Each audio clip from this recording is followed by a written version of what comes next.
What's going on, everybody? This is Alex Quin, and you're listening to the Hustle Inspires Hustle podcast. Today, I'm joined by Jason Odio. What's going on, man? Hey, how are you, man? Hey, thanks for being here. You came with goodies. What do we got here? We got matcha, café con leche, and some fresh pastries from Bebito's Cafe on the beach. Which is one of your businesses, correct? Correct. You work in the hospitality industry. You have multiple locations, and you also own a Mezcal brand. Correct. That's super cool. Let's dive into that. How did that start? Oh, man. Where do I start? Got into hospitality in high school. Did kind of it's kind of weird to listen to yourself on the headphones, by the way. Just putting that out there. It's the first time I've had this sensation. It's interesting. It's something new to me. So Sounds good. I got to catch on to that. I got into it in high school. Okay. Did an all ages, high school night at a family friends club during the summertime. It went very well. And I think from there, his name's Roman, he saw the potential in me. I think at first he did it like, okay, like I'll do you the favor of letting you do it. Maybe it'll make you cool in high school kind of thing. Yeah. And it turned out very well. And I think from there, he's like, okay, like let me keep you close. Because I see like once you turn of age, I could kind of use you. Kind of being like the next generation in nightlife. So when I turned 18, I started working for him, and I was working at like the 21 and over clubs at 18 years old. So it was a cool moment for me, to be that young and have access to, kind of like these. Super badass. Yeah, it was cool. Yeah, and that helps with connections. That helps with socializing, getting friends, getting girls, or whatever the case may be. Yeah. That's so dope. I used to go to all ages parties during high school. They would do some in Sunny Isles at the hotels. They would rent out the ballrooms, and it was all ages that had punch and whatever, and they played music. At the time, I thought it was super cool. But that's cool that even from that age, like you were on track and you're still doing that right now. Yeah, it's I don't want to say it's all I know, but it's most of what I know. I mean, I've done it most of my life. I'm 38 years old, started officially, I guess, when I was 18. Yeah. So I've been at it for 20 years. Beautiful. Yeah. That's consistent, man. And you mentioned Roman. Roman is your mentor. Yeah, I mean, he's practically family. His whole family is very close to mine. My dad kind of mentored him a bit when he was young. Wow. And in turn kind of mentored me. So I worked with him for about 10 years and then went off on my own. And I just want to make sure we're talking about the same Roman. We're talking about Beard Roman, hospitality. Yeah, Kiki. Okay. Oh, I've partied with Roman before. Yeah. That's so funny. What a small world. Yeah, he knows my cousin, and we've been able to chill a few times. That's so dope. Yeah. Okay, so you have somebody that really knew about the industry, that's been like in it for a while. Yeah. That's really good to have a mentor. And on a few previous episodes, we talked about the importance of mentorship and learning from other people and bringing value to the table. Being able to be a sponge and soak a lot in. I'm guessing that's what it was for you from 18 to maybe or even mid-20s, right? Just like taking it all in. Yeah. Yeah, I mean, I was fortunate. My dad was, my mom and my stepfather are mentors of mine, but my dad was very connected in a lot of different industries. Yeah. So, I was fortunate to kind of tag along with him in the summers and go to work with him, and on the weekends go to work with him and sit in on meetings that I probably shouldn't have been in. And I kind of learned a lot. And from there, a lot of people he was close with, in turn, kind of mentored me, not only in nightlife, but also in the music industry and, a bunch of stuff. And at what point, okay, so you were helping out during your early times, like 18, 19, 20. At what point were you seen as somebody that was worthy of being a partner? Or was that something that you were from the beginning, where you had to work your way up to it? How did that work out? Or before you started your first, like... I mean, I got to be honest with you. It's, nightlife is an interesting business. I feel like our core business is to show people a good time. Right. And there's a lot of other things that come with it. But, at the core of it, that's what we're set out to do. So with that is late nights, drinking, having fun. But I always try to maintain myself as kind of a serious person, even within all that and even at a young age. So I think people recognize that in me and said, okay, like this guy's just not in this for, the girls, the money, and the flex. Yeah, exactly. And he kind of takes it seriously. You know, and I tried to learn as much as I could. When a lot of people were just kind of sleeping in or partying all night, I took as many opportunities to learn. And I took advantage of it when I could, and I think people gave me the opportunity, when I was, practically 29 years old, to start, my first business. So it took you roughly 11 years of learning, going through it, grinding, meeting people, like getting to know yourself before like the first venture came out. Yeah. And like I did start at an early age, so I wasn't in any position to start something. So it definitely took time. And it's expensive to start these types of things. I mean, I'm an online marketer. You set up an online store, not that expensive. You set up a physical location, hospitality, beer, liquor licenses, all types of stuff, city permits. Like that stuff is a mission. Yeah. I mean, I've been fortunate to get into some pretty good deals. But yeah, the cost of doing business is crazy. And aside from just the cost, just the loopholes that you have to go through, like you said, permitting and licenses and all these things. So it's a challenge. It's not set up to make it easy. And like they say, if it was easy, everyone would do it. But, in this day and age, with the amount of technology and innovation we have, you would think that jumping through some of these, hurdles that the city, the state, the government put out, you think it would be a little bit easier. There would be a better roadmap to do it. It's pretty antiquated, and it's challenging. Tell me, let's go into, briefly go into each one of the businesses, what they are, what they do, and how that came to be. Yeah. So the first place I opened was Sidebar. Okay. Which was on the border of Little Havana and Brickell. I've been there before. That's crazy. Yeah. So we opened that in 2014. To crazy success. I would have never imagined. I was actually planning on continuing to work for Roman while I owned and operated this place, because I wasn't really sure, and to take that leap of faith and say, hey, am I going to be able to pay my bills off this business? But from day one, it was a crazy success. And I think great location too. Interesting location. Okay. I mean, we were under I-95, covered in trees. It was a little bit of a bizarre location. Brickell wasn't what it was. What it is now. Yeah. Correct. And but yeah, we took the leap of faith. I think the timing was perfect, because unfortunately South Beach has kind of been going through this weird downward spiral. Since, unfortunately. Yeah. Since probably around 2014. Yeah. Or maybe even earlier. So we brought an unconventional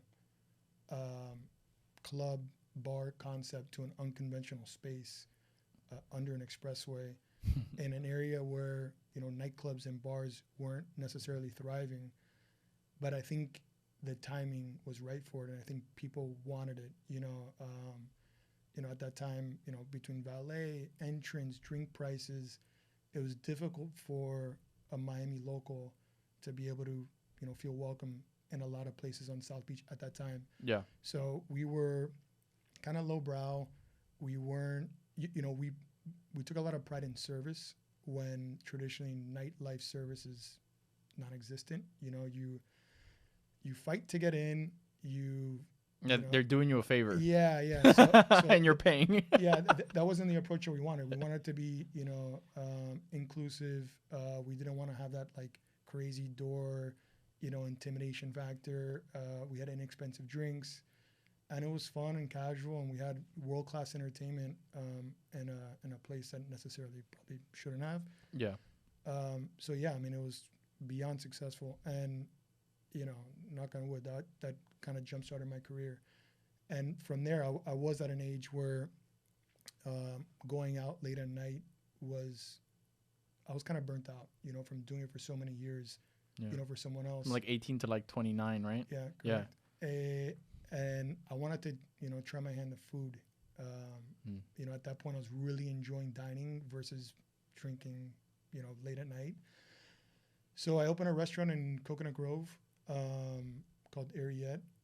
No longer own it. I sold it to my partners about a year or two ago. Okay. But opened that up, crazy successful. But again, a new challenge, because everyone told me stick to alcohol. It's so much better of a business than food. It's already made for the most part. Yeah, I mean, there's so much more that goes into it.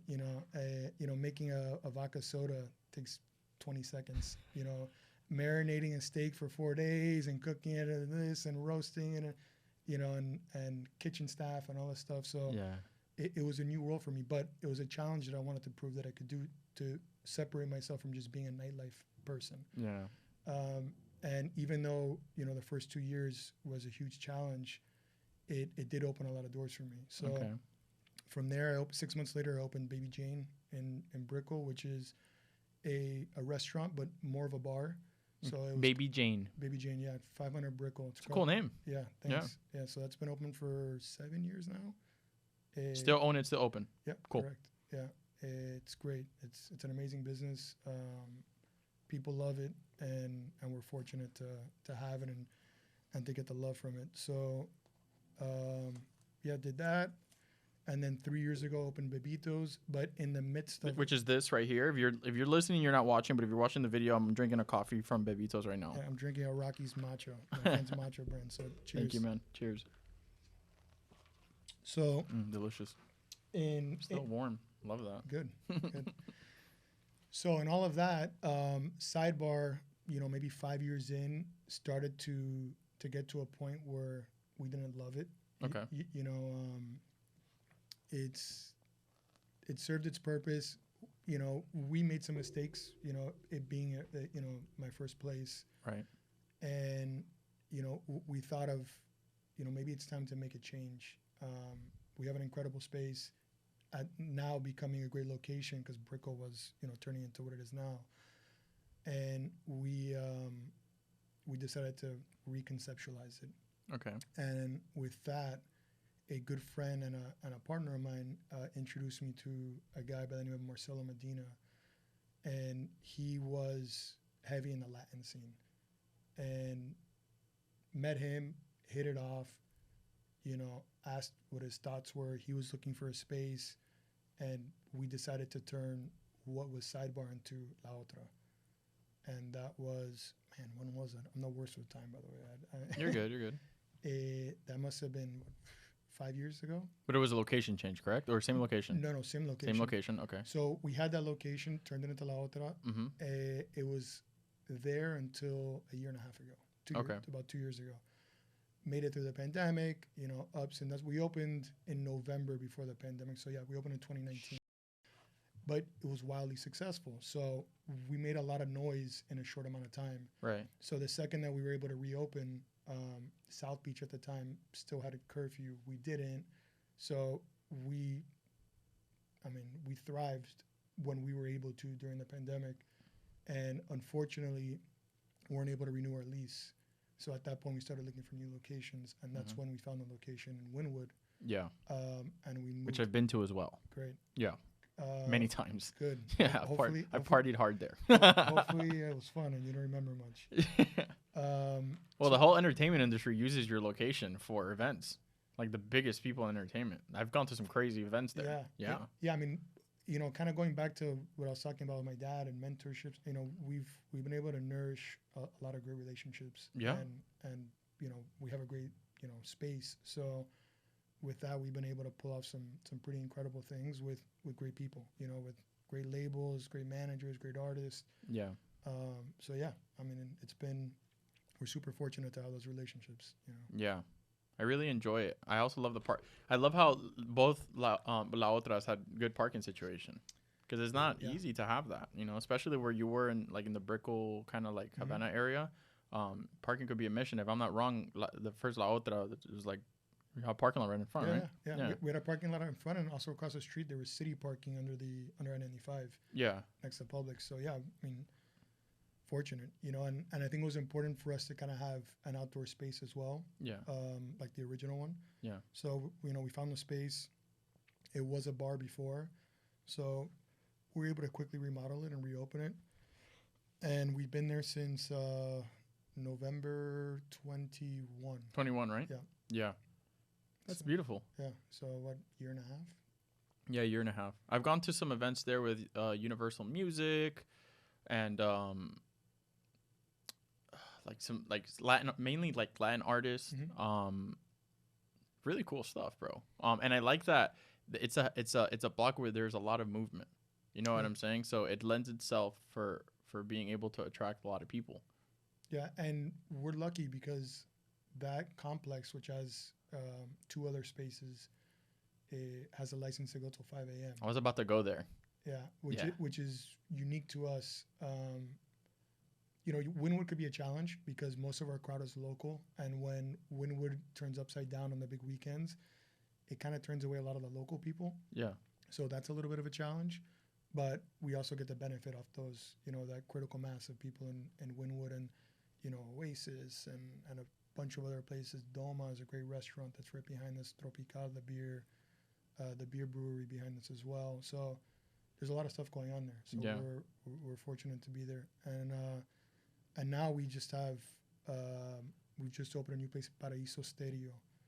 Paraiso Estereo? Yeah, which is in downtown. Uh-huh. It's two concepts in one. It's a restaurant bar and then also a small nightclub in the back. Nice.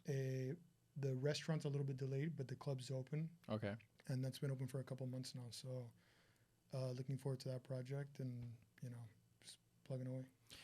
Question. When you open these businesses, do you open them understanding that some of them are cycles and that you have to live the cycle of that business and that they perhaps may not be open for as long as you want them to be, but they live their period and then they could maybe slowly evolve into a new concept, kind of like what you did with La Otra?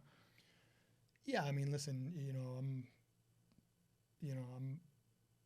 this is like, it's like a romantic thing for me, like these businesses. So like, you dream about them being, a life forever. Yeah. Like pumping and killing it.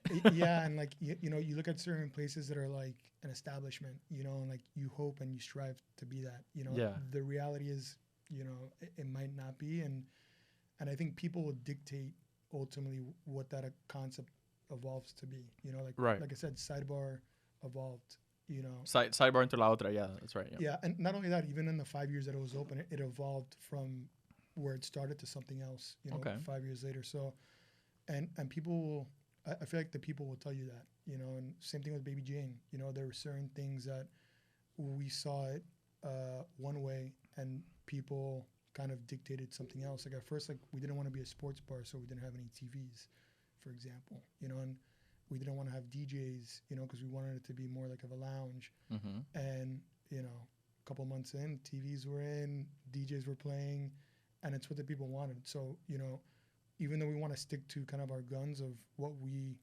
want and what we envision, we also want to not turn a blind eye to what, the feedback we're getting from our guests. So I like what you're saying, though, because, I mean, you have these concepts that you create, and you obviously want them to be that way, but you're also understanding of the fact that you have to listen to your audience. You have to know your audience. You have to read the room. And you take that feedback. You may not act on all the feedback, but you maybe, you see the general consensus and then you make upgrades and you're willing to evolve, which is what a lot of businesses aren't willing to do. And that's why you see them maybe die out or maybe not continue or not evolve into something else. Yeah, I mean, it's a tough business. I mean, you could have like every piece of the formula and the best pieces of the formula, and for whatever reason, it doesn't work out, Yeah. And I think it goes back to that. Like if people just aren't, receptive to it, eventually, you can only push it so far, If we could do a general breakdown of what it takes to run a successful hospitality business from a marketing perspective, okay? Let's say that we have a hypothetical checklist. What things would be on your checklist? Let's say you and I say, all right, you know what? We're going to open a speakeasy, Alex. Obviously outside of everything related to alcohol and cities and permits, whatever, assuming it's already set up and we're like, all right, we got to get to marketing. What do you look for? What do you look at? Man, marketing's an interesting topic for me because I've been very fortunate, again, coming from nightlife and kind of having an incredible network of people. I've been able to jumpstart my businesses with my network. My partner, Marcelo, came from a similar background, again, more in the Latin space. Right. So, in the business that we have collectively, we've been able to jumpstart them with, our kind of network that we've grown over the years. Right. And, word of mouth to me is the core of kind of what our marketing is. Right. The organic kind of form of it. But I guess, with social media, that's, it's such a great tool. I know it can be difficult sometimes, but I mean, it's such a good tool to use, and to not use it is kind of like a disservice to you. And Yeah. you could paint the picture however you want it, and it's an opportunity to kind of like have your, kind of portfolio kind of on display, I guess, of like what your vision is, and the look, the feel, the texture, the sound, because you could add music to certain posts. So I would say word of mouth for sure. Social media. So nurture your existing network. Correct. Keep your people happy. Yep. And then I would also say that aside from all those things, a community building. So working with someone like yourself, or working with other businesses, and how can we collaborate? Right. How can I introduce my product to your network, and vice versa? So I'm a big fan of community building, working with people, collabs. 100%. Yeah.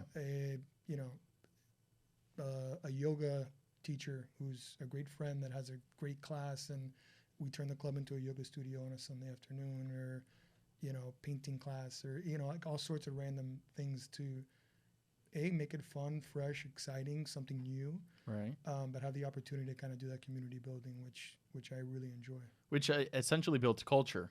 Sure. Which leads back to the word of mouth.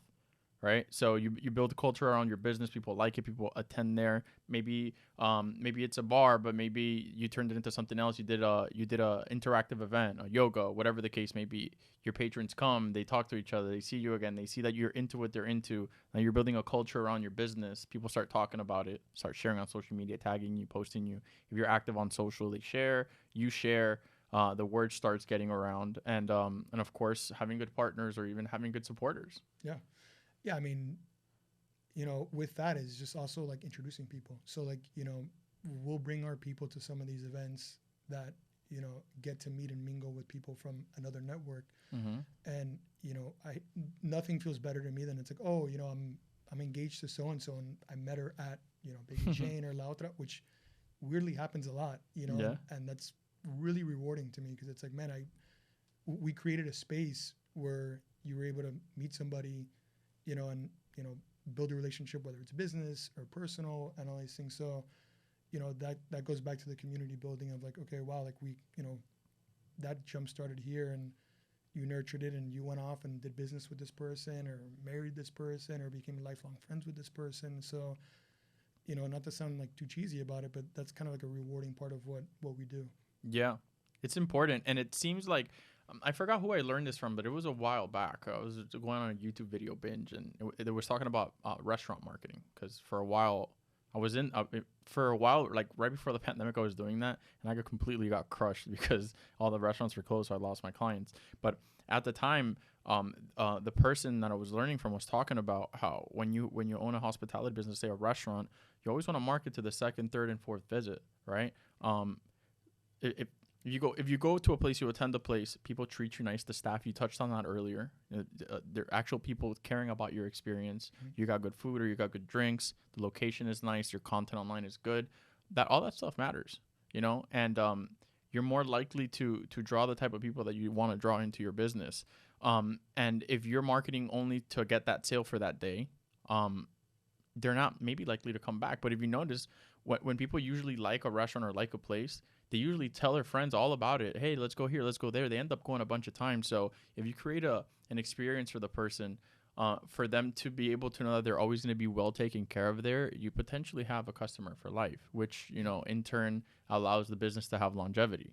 100%. Yeah, repeat customers is everything for us.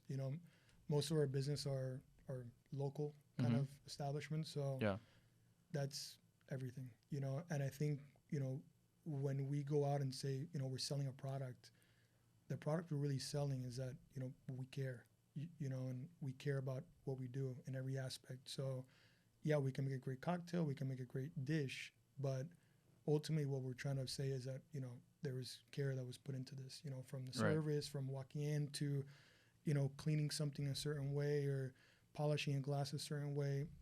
Those are all kind of standard operating procedures, but, if you do it with, intention and caring, hopefully that what we think translates, to the end result, which is someone enjoying themselves and coming back, like you said. Right. And you've done this several times. We've already talked about a few businesses that you've done. So I can imagine that you already have, I mean, it's not cut and paste, but you potentially already have a framework of things that you know are need to be done, checklist. Like, for example, me on the marketing side, when I onboard a new client or I start a new project, I have a checklist of things. I already have a framework that I follow, and I know those are best practices for me. What you could call my operations playbook, right? My Bible.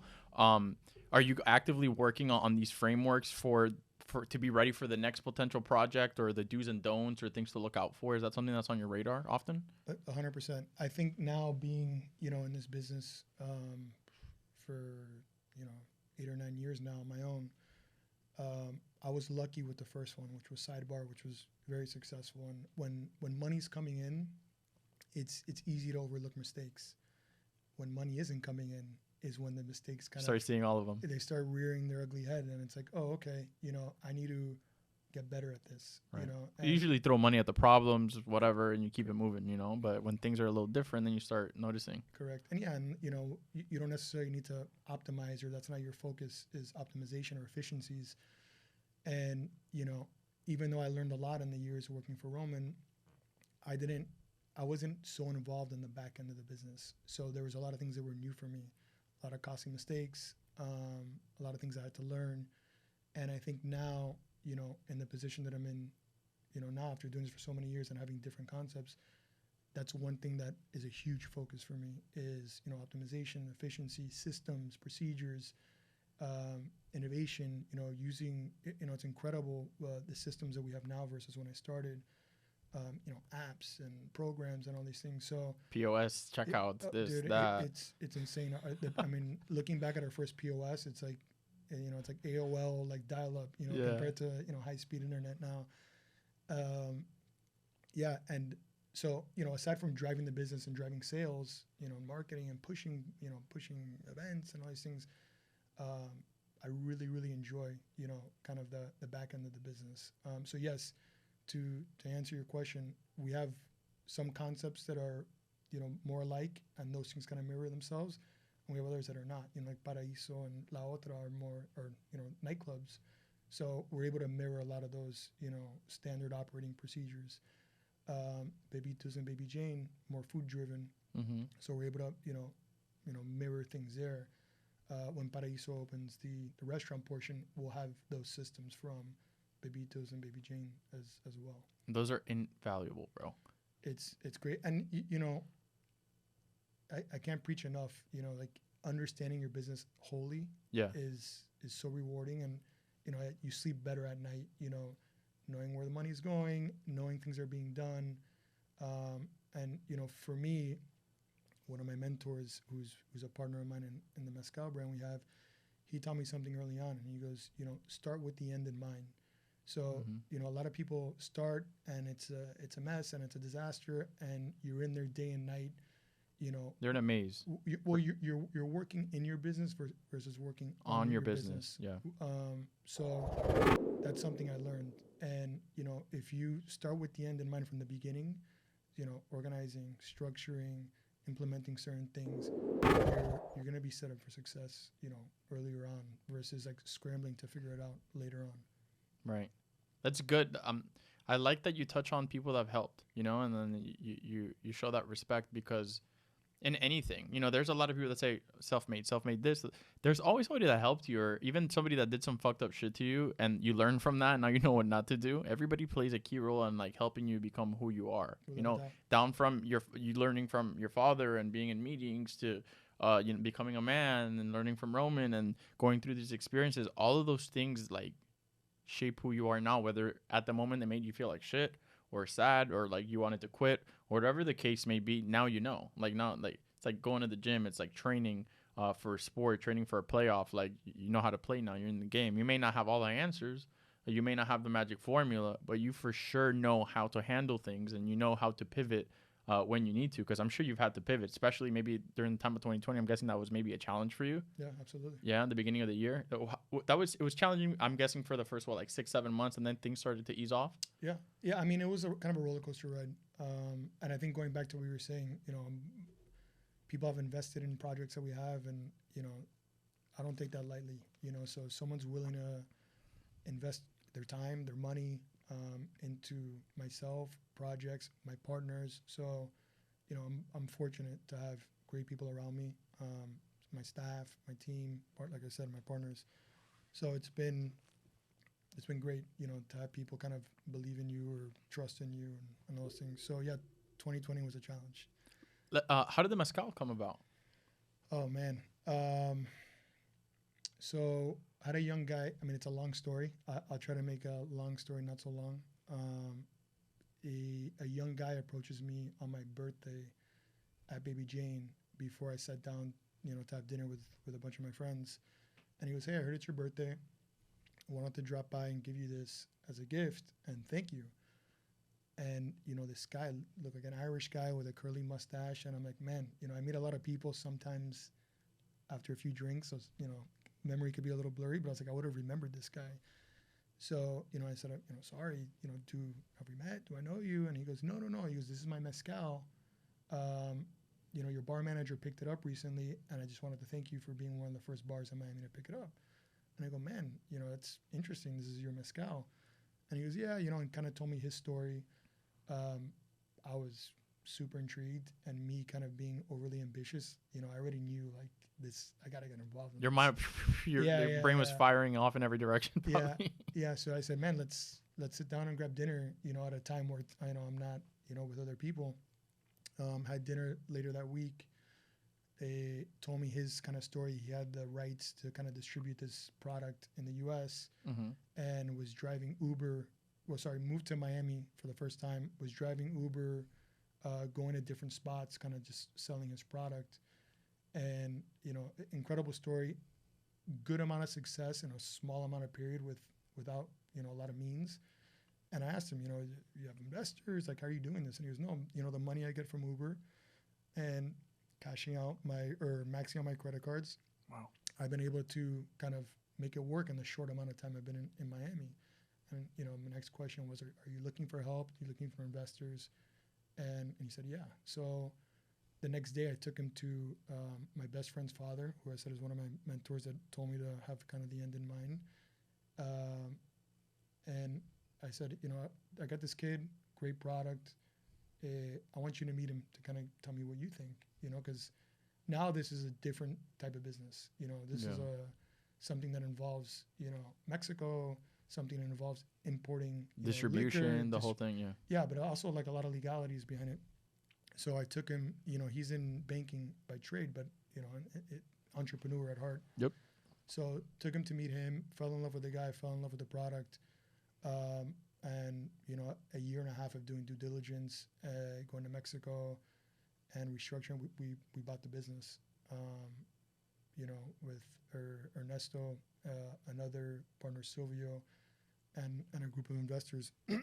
And we bought the business in 2019, in June of 2019. Okay. So, you know, tough during the pandemic, but we're still around. A lot of small liquor brands kind of folded during the pandemic, so we're fortunate that it's able to sustain itself and it's growing, and it's been awesome. It's been awesome to learn that side of the business.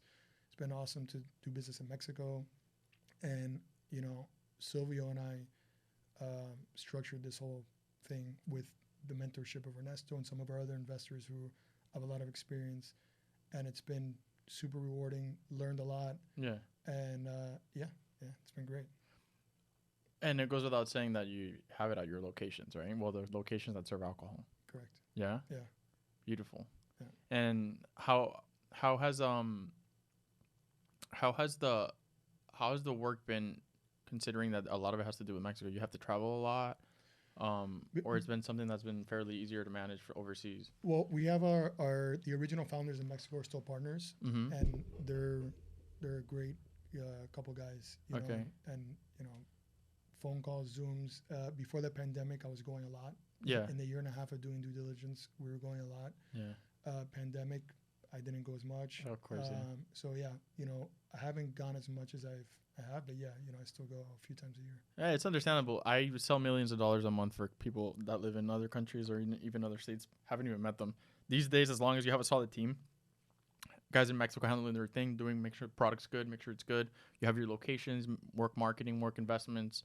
Everything's a team effort, man. Yeah. But I think it's really cool that you see opportunity, right? You have your physical locations and you see an opportunity here. Guy that randomly walks up to you, gives you the story. That's why it's also good to be open-minded, because you could have just easily been, oh yeah, thank you, whatever.